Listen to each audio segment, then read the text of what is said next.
Olá, desbravador. Boa noite. Tudo bem com você? Hoje eu gostaria de convidá-lo para juntos estudarmos a classe bíblica do livro O Mistério dos Dois Livros. É a classe bíblica dos desbravadores de 13 a 15 anos. Nós vamos estudar o tema O Cordeiro que Salvava Lobos. Está na página 15 da sua classe bíblica. Peço que, por gentileza, você a abra. Jack London partiu em 1897 para Conclic, no Alasca, onde, observando a ganância humana, inspirou-se nos cães de trenó para escrever 2 livros que ilustram como fomos sequestrados pelo mal, vivemos em luta, mas a graça pode nos redimir.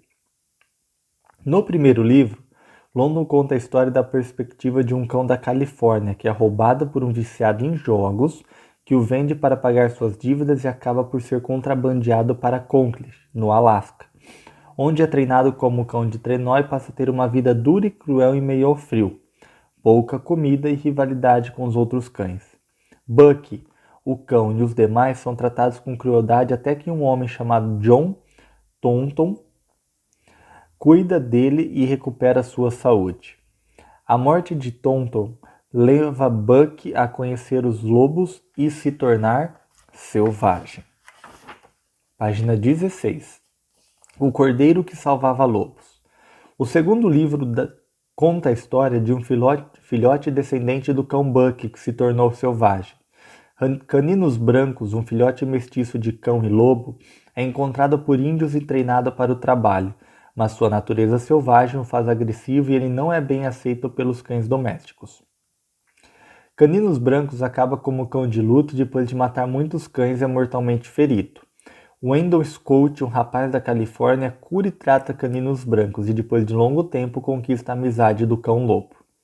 Ele tenta abandonar Caninos Brancos na floresta, mas não consegue, pois o cão não o abandona. Então, emocionado, Scott o leva consigo. Na Califórnia, Caninos Brancos precisa aprender a viver como cão doméstico sobre as leis da cidade. Depois de salvar uma pessoa, é nomeado um bom lobo e termina sua vida vivendo confortavelmente como um cão doméstico. Surpreendentemente, na Nova Terra, o lobo e o cordeiro pastarão juntos, o que nos lembra que é possível para pecadores perdoados estarem entre os escolhidos de Deus. Estas 2 histórias que nós lemos são importantes, porque elas refletem a nossa própria natureza. Se você se lembrar bem, no nosso estudo passado, sobre os infiltrados, nós vimos que Deus fez tudo bom e perfeito, mas o diabo conseguiu se infiltrar na criação de Deus e tornou tudo muito mal. O que era bom deixou de ser tão bom. E nós também fomos impactados pela entrada do pecado no nosso mundo. O pecado não só alterou toda a natureza de Deus, mas também alterou a nossa própria natureza. Nós, que éramos pessoas dóceis, boas, sinceras, verdadeiras, amorosas, honestas, nos tornamos selvagens. Sim, nos tornamos pessoas más, pessoas difíceis de lidar. Muitas vezes pessoas egoístas, avarentas, preguiçosas. É isso que o autor está querendo nos mostrar. Que nós, por nós mesmos, somos selvagens e maus. Somos tendenciosos a escolher o que sempre é ruim, o que sempre é pior. Paulo fala um pouco sobre isso. Ele fala que, conhecendo o bem, ainda assim ele comete a loucura de escolher o que é mal. De modo que ele não entende o que ele faz, porque se ele sabe que é certo, por que não fazer o que é certo?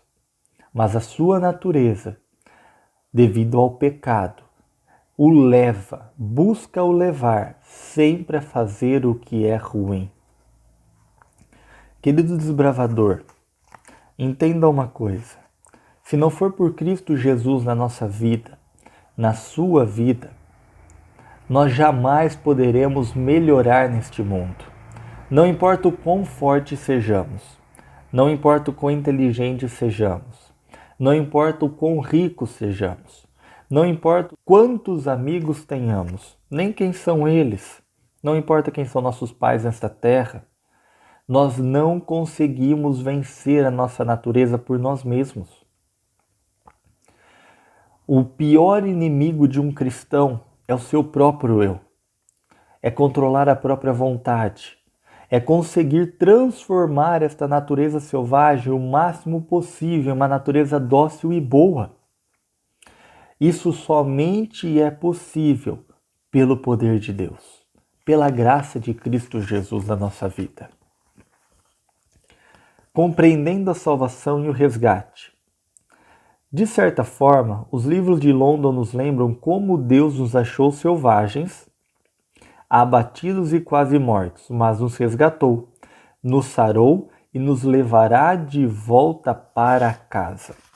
Isso é muito verdade. Por conta do mal, nós vivemos em luta. E esta luta cada vez mais destroça o nosso ser. Mas pela graça de Deus nós somos redimidos.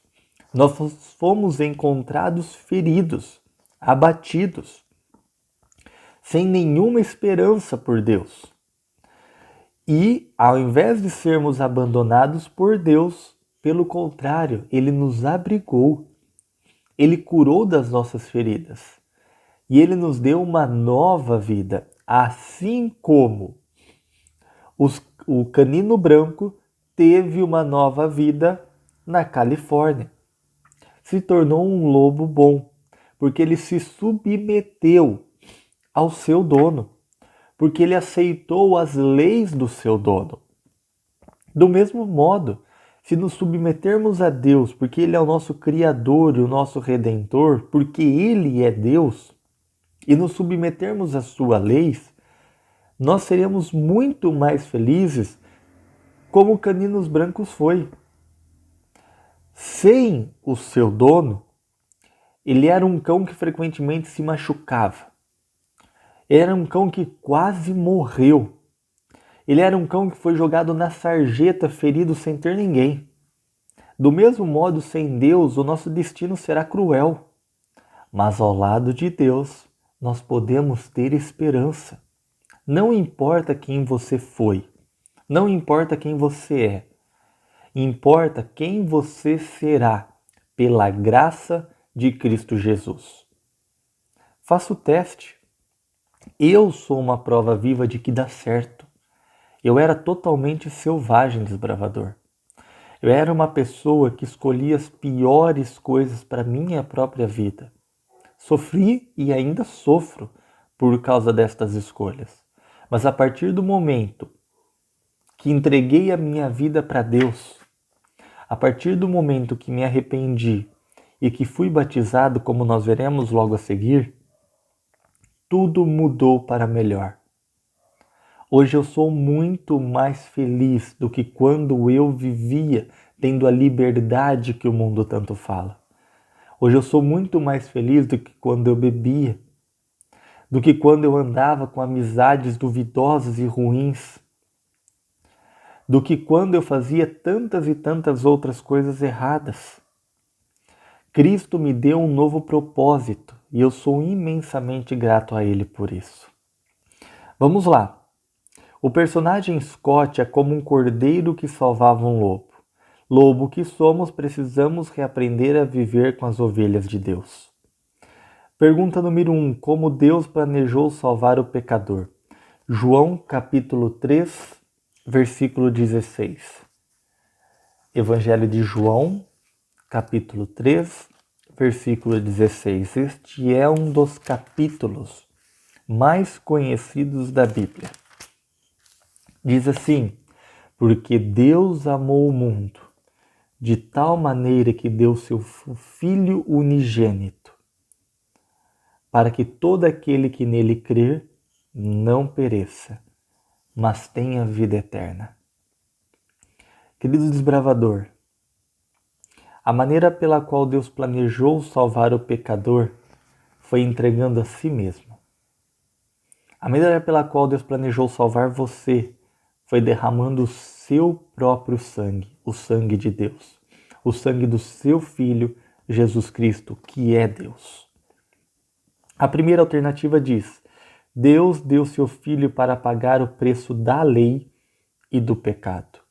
Essa alternativa está totalmente correta. A segunda alternativa diz: anulou a lei para impedir o homem de transgredi-la.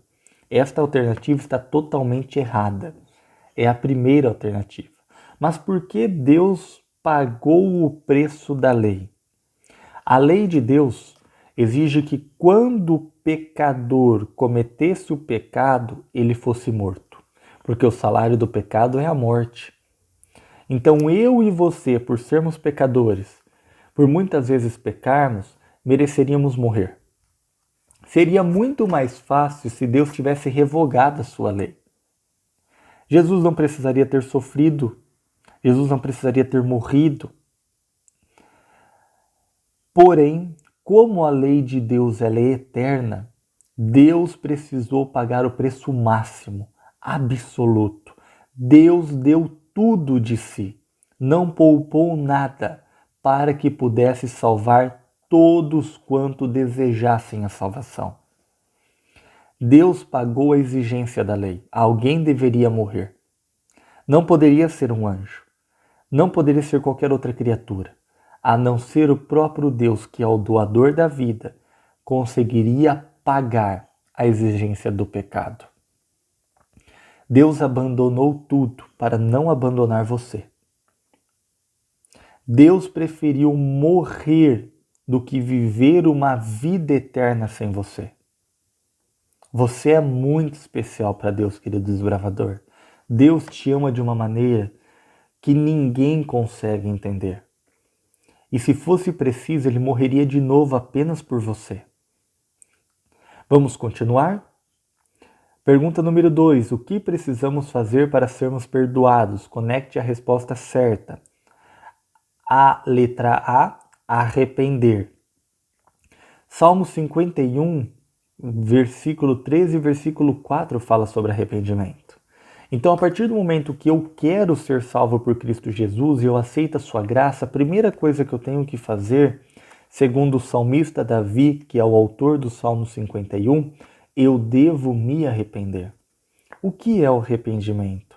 É entender que o que eu fiz não foi bom, foi errado, e desejar não fazer mais aquilo.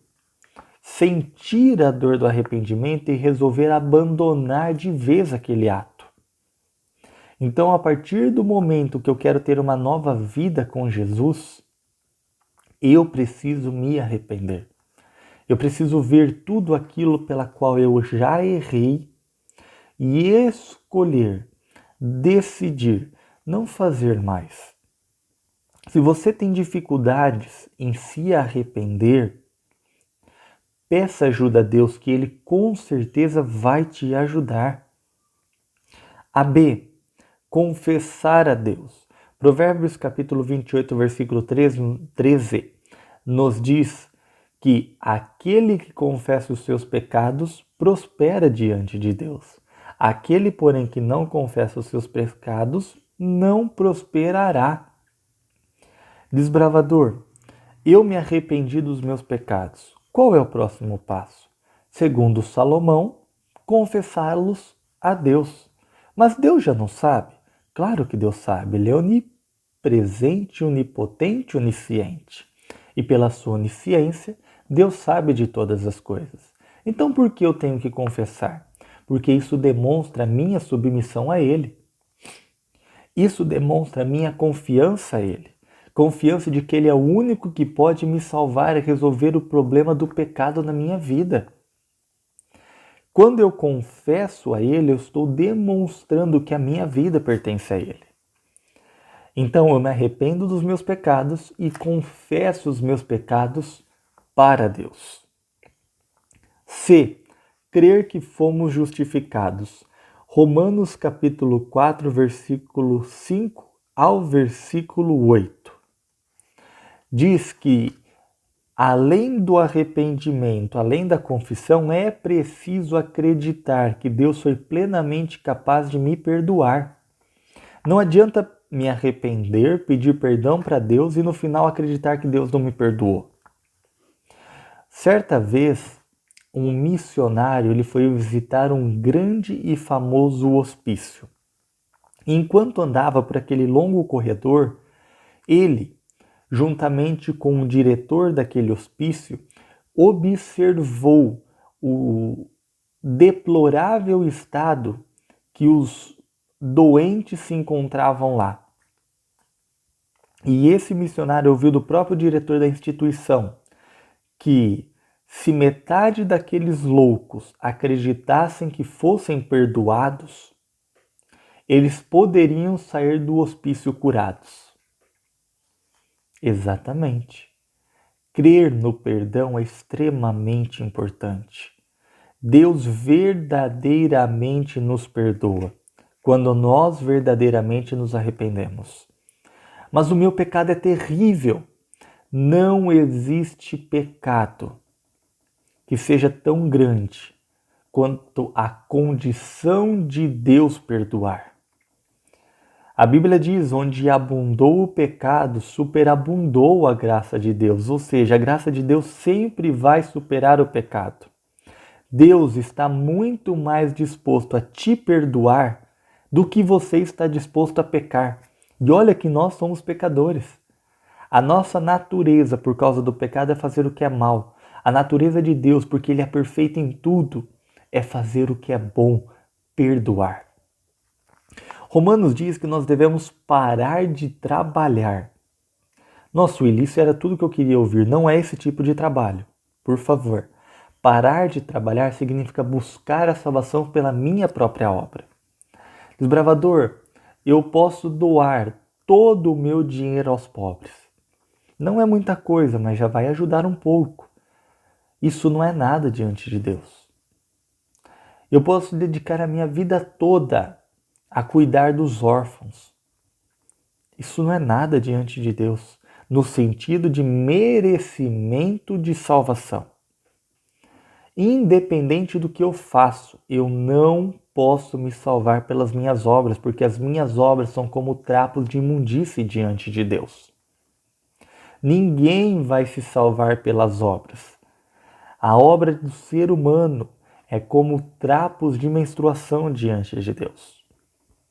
A única maneira de ser salvos é pela graça, é pela fé em Jesus Cristo como nosso sacrifício substituto, como nosso Redentor. E após a salvação, é que então vem a necessidade da obediência. Pense assim, quando o seu pai, a sua mãe, te perdoa de algum erro seu, ele te perdoa para você cometer o erro de novo? É claro que não. Ele te perdoa para que você nunca mais faça aquilo. Ou seja, ele te perdoou e espera de você agora a obediência. Do mesmo modo, quando Deus nos perdoa dos nossos pecados, nós somos salvos pelo seu sangue e pelo seu sacrifício. Ele espera de nós, a partir deste momento, a obediência. Ele espera que obedeçamos às suas leis e também obedeçamos à sua santa e bendita vontade. Continuando. Então a sequência ficaria CBA, o inverso. Pergunta número 3. O que devo fazer para mostrar que me arrependo e creio em Jesus? Atos capítulo 2, versículo 38. O livro da frente de João que estávamos. Atos 2, 38. Diz assim, respondeu-lhes Pedro, arrependei-vos e cada um de vós seja batizado em nome de Jesus Cristo para remissão ou perdão dos seus pecados e recebereis o dom do Espírito. A partir do momento em que existe o arrependimento, é necessário haver o batismo. Como assim? Quando eu me arrependo e confesso os meus pecados diante de Deus, eu estou demonstrando o meu arrependimento para com Deus. Quando eu me arrependo e passo pelo meu batismo, eu estou demonstrando para todos os anjos, para todos os outros mundos não caídos, para todo o universo, o meu arrependimento diante deles. Ou seja, é um arrependimento público. Jesus, certa vez, ao conversar com um mestre de Israel chamado Nicodemos, ele disse que se eu quero ser salvo, eu preciso nascer de novo mediante o batismo. O batismo não é uma opção, é uma obrigação, é uma exigência. Eu preciso ser batizado para ser salvo. Quem crer e for batizado será salvo. Então, a partir do momento que me arrependo, eu preciso escolher o batismo, aceitar o batismo, e todos os meus pecados serão perdoados. Olha que grande bênção, olha que boa notícia. Vamos continuar? Pergunta número 4. Quem é o Cordeiro de Deus e como ele tira o pecado do mundo? Debata com a sua unidade. O texto em destaque é João capítulo 1, versículo 29. Vamos voltar no livro anterior? João capítulo 1, versículo 29. Diz o seguinte: No dia seguinte, viu João a Jesus que vinha para ele e disse: Eis o Cordeiro de Deus que tira o pecado do mundo. João, o Batista, inspirado pelo Espírito Santo ao ver Jesus, declarou de forma clara e audível a todos os que estavam com ele: aquele é o Cordeiro de Deus que tira o pecado do mundo. Então, quem é o Cordeiro de Deus? Jesus Cristo. E como ele tira o pecado do mundo? Da mesma forma como o Cordeiro tirava o pecado no santuário terrestre. O Cordeiro era levado para ser morto, e por meio da morte do sangue do Cordeirinho, o pecador tinha a remissão dos pecados. Do mesmo modo, Jesus Cristo, como o Cordeiro de Deus, já nasceu para morrer. E por ser morto, ele, por derramar o seu sangue, também nos proporcionou, de uma vez por todas, o perdão de todos os nossos pecados, a partir do momento que eu entregar a minha vida a ele e me arrepender, decidir mudar, converter os meus caminhos. Vamos continuar. Pergunta número 5. Junto com sua unidade, de acordo com Êxodo 20, versículo 13 ao versículo 17, existem os 10 grandes mandamentos de Deus. Escolha qual é o mandamento que está sendo desobedecido e cada item abaixo. Marque com o número do mandamento. Por que é importante entender isso? Porque, como eu mencionei, a partir do momento em que sou salvo para obedecer. Sou salvo para salvar outras pessoas, para salvar outras vidas. Na história do Caninos Brancos, ele, após ser salvo pelo Scott, salva uma pessoa e é nomeado Bom Lobo. Esse detalhe é importante para nós. Todos os salvos por Deus são salvos também para salvar outras pessoas. Então, se eu fui salvo, é porque Deus deseja me usar para salvar a outros. E por meio disso, eu me torno um instrumento de salvação nas mãos de Deus. Para isso, é muito importante que eu obedeça a Deus. Caso contrário, eu vou estar pecando e me afastando de Deus. Por isso é importante entendermos um pouco mais sobre os 10 mandamentos. Vamos falar um pouco sobre ele? Não devolver uma roupa que foi emprestada. Se eu fizer isto, se eu não devolver uma roupa que foi emprestada, qual mandamento eu estaria quebrando? O 8º mandamento, não furtarás.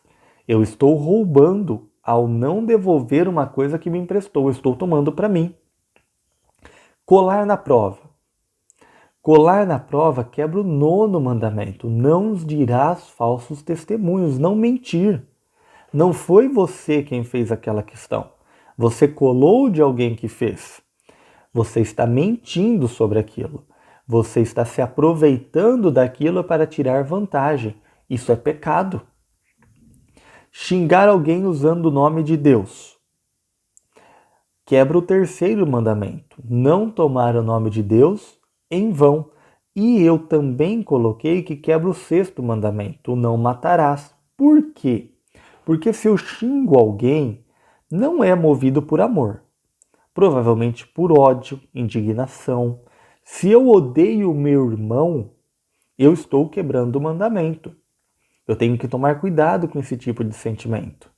Jesus ele diz que o não matarás não é apenas no caso de tirar uma vida, mas desejar a morte da pessoa, odiá-la como se quisesse que ela morresse.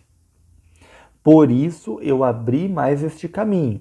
Eu quebro o terceiro mandamento e, no meu entendimento, eu também quebro o sexto.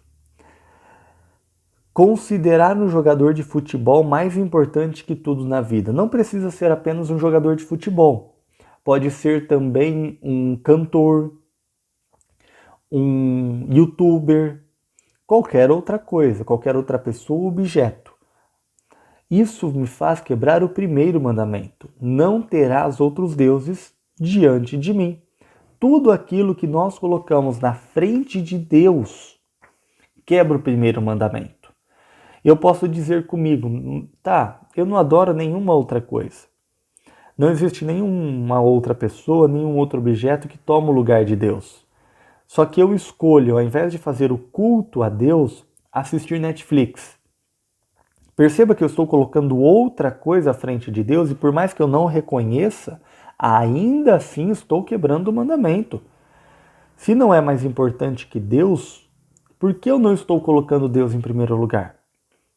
Por que eu estou perdendo tanto tempo com coisas desnecessárias da vida quando eu deveria estar focando nas mais importantes que têm a ver com Deus e o seu reino eterno? Cuidado com isso, desbravador.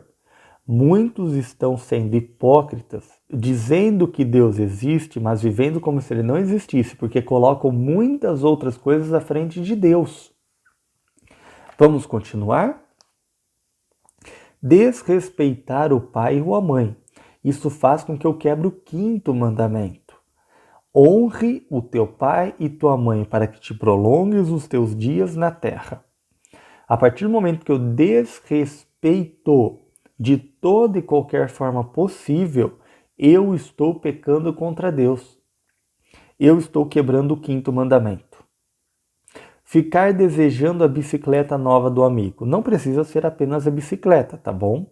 Pode ser o videogame, pode ser a roupa nova, a mochila nova, o que quer que seja. Desejar algo dos outros quebra o 10º mandamento. Não cobiçarás a casa do teu próximo, a mulher do teu próximo ou coisa alguma do teu próximo. Falar mal sobre outra pessoa. Nesta eu fiquei com dúvida. Sim, eu fiquei com dúvida em algumas. E se você discordar de mim em algumas dessas que eu coloquei, não se sinta mal por isso. Pelo contrário, até me mostre para que eu também possa aprender. Às vezes eu não vi alguma coisa que é muito importante. Nesta, falar mal sobre outras pessoas, eu coloquei que se for mentira, quebra o 9º mandamento, porque eu estou dizendo falsos testemunhos. Se for verdade e eu estiver falando mal dessas outras pessoas no sentido de denegrir a imagem dela, de fazer mal para ela, eu entendo que eu estaria quebrando o 6º mandamento, não matarás. Eu estou fazendo por um motivo de ódio, por um motivo que a vida daquela pessoa acabe, desmorone, entre outras coisas. Tudo bem? Mas depois comente comigo o que você colocou aqui, falar mal sobre outras pessoas. Qual mandamento quebraria? Acreditar mais nos amigos do que em Deus. Eu estou quebrando o 1º mandamento. Eu estou colocando os meus amigos à frente de Deus. Pedro lhe diz, antes importa obedecer a Deus do que aos homens. Então nada tem que estar na frente de Deus na minha vida. Maltratar os outros. Eu coloquei que está quebrando o 6º mandamento, não matarás. Ver fotos ou filmes pornográficos. Eu coloquei que está quebrando o 7º mandamento, não fornicarás. Desculpe, não adulterarás. Só que essa palavra adulterar, o adultério, ele acontece após o casamento.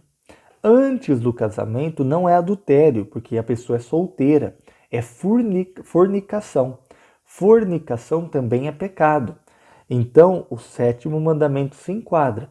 Ver coisas, materiais pornográficos e utilizá-los para buscar prazer por meio do corpo é a quebra do sétimo mandamento.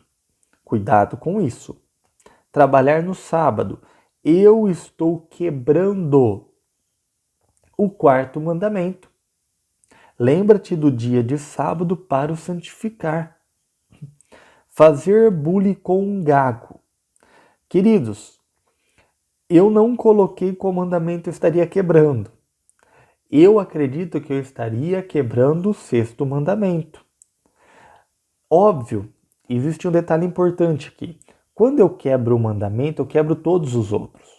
Por exemplo, se eu fizer bullying com uma pessoa a ponto de machucar esta pessoa, e eu quebro todos os mandamentos. Eu não só machuco a pessoa, como eu também machuco a Deus. E se eu machuco a Deus, eu quebro os próprios mandamentos de Deus. Nós temos que tomar cuidado com isso. Muitas vezes estamos fazendo brincadeiras na qual nós nos divertimos, mas não a pessoa que é o alvo. Isso é errado, isso quebra o mandamento de Deus. Uma brincadeira tem que levar todos a se divertir. Todos. Qual você colocaria nesse? Fazer bullying com um gago. Qual mandamento quebraria? Comenta depois comigo ou me manda uma mensagem. Não devolver o troco que recebeu a mais no caixa da loja. Isso nunca aconteceu comigo, pelo que eu me lembre. Mas, se isso acontecer e eu não devolver, eu quebro o oitavo mandamento. Não furtarás. Eu estou roubando. Se eu vi que eu recebi um dinheiro a mais do caixa de uma loja e escolher não devolver, eu estou roubando. Se eu achar um dinheiro na rua e ver quem é a pessoa que a derrubou e não percebeu e não devolver, eu estou roubando. Eu quebro o oitavo mandamento. Tudo bem? Página 18. Junto com o seu pastor, conselheiro capelão, desenhem aqui o esquema do santuário. Entendam o símbolo do cordeiro e o papel de Jesus no ritual, e com essa atividade cumpram o requisito 2.4 da classe de guia. Eu vou dar um esboço geral sobre o santuário. O santuário, ele possuía 2 compartimentos internos e um externo. O externo era chamado de pátio. No pátio haviam 2 móveis, o altar de holocausto e a bacia com água. No compartimento interno, no primeiro compartimento chamado de lugar santo, haviam 3 móveis. O candelabro, contendo velas que forneciam iluminação, a mesa da preposição, contendo 12 pães, e um altar de incenso. No pátio haviam os pecadores e o sacerdote. O pátio era o único lugar na qual os pecadores poderiam adentrar. No lugar santo, apenas o sacerdote poderia. E no segundo compartimento interno, que era o lugar santíssimo ou santo dos santos, apenas o sumo sacerdote poderia entrar uma vez no ano, no dia da expiação, no Yom Kippur, no 10º dia do 7º mês, salvo engano.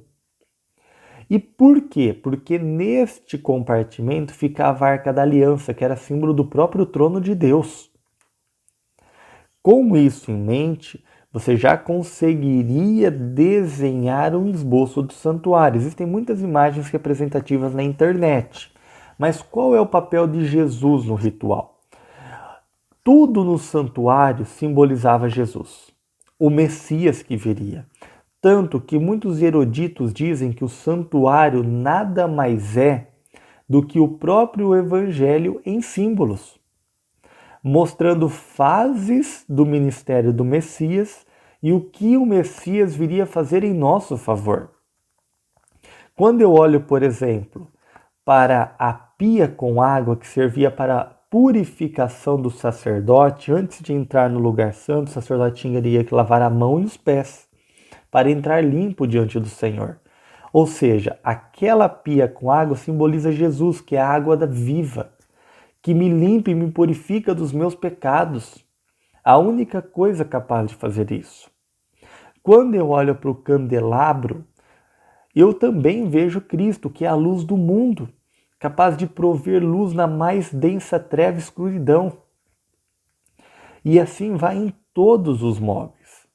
Jesus também é representado pelos serviços, não apenas pelos móveis, como, por exemplo, o serviço do sacerdote, que era mediar entre o pecador e Deus, era como um advogado. O serviço do sumo sacerdote também. Nós também vemos o serviço de Jesus no cordeirinho, através do sacrifício. Qual era a função do cordeiro? Entregar a vida em prol do pecador. Ele morria para que o pecador não precisasse morrer, porque o salário do pecado é a morte. Se eu pequei, eu devo morrer. Mas no meu lugar morria um cordeiro inocente. Cristo é o cordeiro que morreu no meu lugar. Então Jesus ele é simbolizado de várias maneiras diferentes dentro do santuário terrestre. Este é um assunto, desbravador, muito complexo, muito grande e profundo, porém é extremamente enriquecedor. Se você um dia desejar aprender mais sobre isso, você pode estar me procurando, deixe algum comentário ou me mande uma mensagem para que então eu possa explicar mais sobre o tema e sanar as dúvidas suas. Tudo bem? Com isso, eu acredito que você possa cumprir este desafio que é desenhar o esquema do santuário. As metragens do santuário também estão na Bíblia. Ele era muito largo. Salvo engano, somente o pátio tinha mais de 22,5 metros de largura. Era muito largo. Querido desbravador, eu gostaria muito que você entendesse através do estudo de hoje que ninguém te ama mais do que Deus. Ninguém. E a única coisa que você precisa fazer para que o amor de Deus inunde na sua vida é se arrepender dos seus pecados e entregar a sua vida a Ele. Deus é capaz de preencher o vazio que existe dentro de cada coração. Deus é capaz de dar significado aonde só existe tristeza e solidão. Deus é capaz de nos transformar novamente à sua imagem e semelhança. Basta desejarmos isso. E eu realmente imploro que você possa desejar isso. Dê uma oportunidade a Deus e você verá como você será muito mais feliz. Que você possa aceitar o sacrifício de Jesus. Que você possa aceitar a salvação de Jesus, porque o que Ele mais quer é que você seja salva. Incline a sua fronte. Vamos orar neste momento. Nosso querido e amado Deus, obrigado pelo seu sangue derramado na cruz do Calvário por nós. Pedimos, nosso bom Deus, que tome conta da nossa vida. Nós precisamos e podemos ser muito melhores. O Senhor merece o nosso melhor. Rogamos que desta maneira nos ajude. Rogamos que abençoe imensamente cada desbravador e cada família. Em nome de Cristo Jesus. Amém, Senhor.